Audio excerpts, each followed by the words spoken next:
ল'ৰাটো লৈ আহিছো।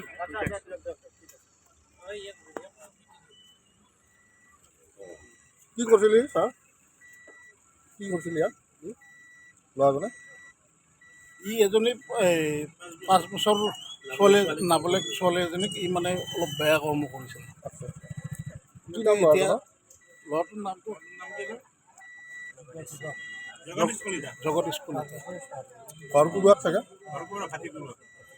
এতিয়া আপোনালোকে থানালৈকে লৈ যাব? থানা, চিপাঝাৰ থানা। বাকীখিনি আইনমতে ব্যৱস্থা হ'ব। আইনমতে যি ব্যৱস্থা কৰে ওপৰলৈ সেইটোৱে। অভিভাৱকে কিবা গোচৰ ইতিমধ্যে দিছে নেকি বা অভিভাৱক কিবা গোচৰ চলাইছে নেকি? ছোৱালীজনী গাৰ্জেনে? গাৰ্জেন আহি আছে। হয় হয়, লগত আহি আছে, পিছত আহি আছে। তাৰমানে মোৰ ছোৱালীক চাপিৰিত কিবা হাবি বাৰী লৈ গৈছে, নি বিয়া কাম কৰিছে ছোৱালীটোৰ মুখত। কিমান ডাঙৰ ছোৱালী? কিমান ডাঙৰ? 5 বছৰ। এইটো খালি 5 বছৰ হৈছে ছোৱালীটো। হয়, ল'ৰাটোৰ নামটো কি? জক। ক'ত ঘটাৰ? ভাটিকুৰুৱা। কেতিয়া এইটো ঘটনা সংঘটিত হৈছিল? এইটো 7টা মানত হ'ল নেকি? 7টা হৈছে।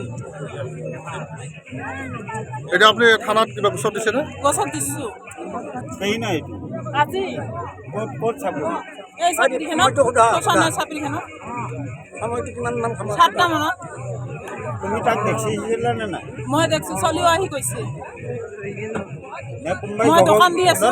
তোমাক প্ৰশ্ন কৰিছোঁ, কোনোবাই জগ বুলি কোৱাৰ পিছত তুমি কৈছা নে তোমাক নিশ্চয়কৈ তুমি তাক সেই ল'ৰা? মই নিশ্চয়কৈ নহয়, মই চলি আহি কৈছে, পুলিচকো কৈছে বোলে চা মামা বুলি কৈছে। গাত চতে কাম চেয়াৰ কৰিছে, মামা মোক এনেকৈ বেয়া কাম কৰিছে, মানে ভাষাটো নকওঁ আৰু মোৰ মুখত ভৰাই দিছে বুলি কৈছে। মোৰ মুখত ভৰাই দিছে, মোক এতে হেঁচাইছে চক চলিটো মানে মোক কৈছে। তাহলে চলিৰ কথা মই বিশ্বাস কৰিবই লাগিব। এইটো মোক উচিত শাস্তি লাগে। কি হৈছিল কওকচোন? হয়, মানে আমি কাৰ্যালয়ত বহি আছিলোঁ, ঠিক সেই সময়তে ফোন এটা আহিলে যে এজনী সৰু ছোৱালী কিবা অপদস্থ কৰা বুলি। তাৰপিছত আমি গৈ দেখিলোঁ যে হয়, ছোৱালীজনী প্ৰায় 5 বছৰ বয়স।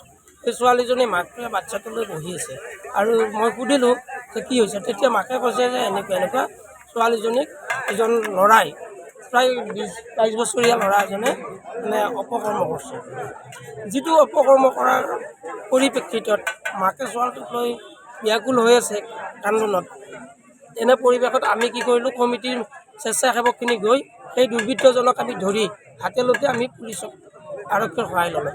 আৰক্ষীৰ সহায় লৈ আৰক্ষীক আমি গতাই দিছোঁ যাতে আমাৰ এই পৰিৱেশত এই বৰুৱাবাৰী ৰাস মহোৎসৱৰ কোনো যাতে অপ্ৰীতিকৰ ঘটনা ভৱিষ্যতলৈ হ'ব নোৱাৰে, তাৰ কাৰণে যাতে এটা সতৰ্কতামূলক দৃষ্টি ৰৈ যায় এইখিনি।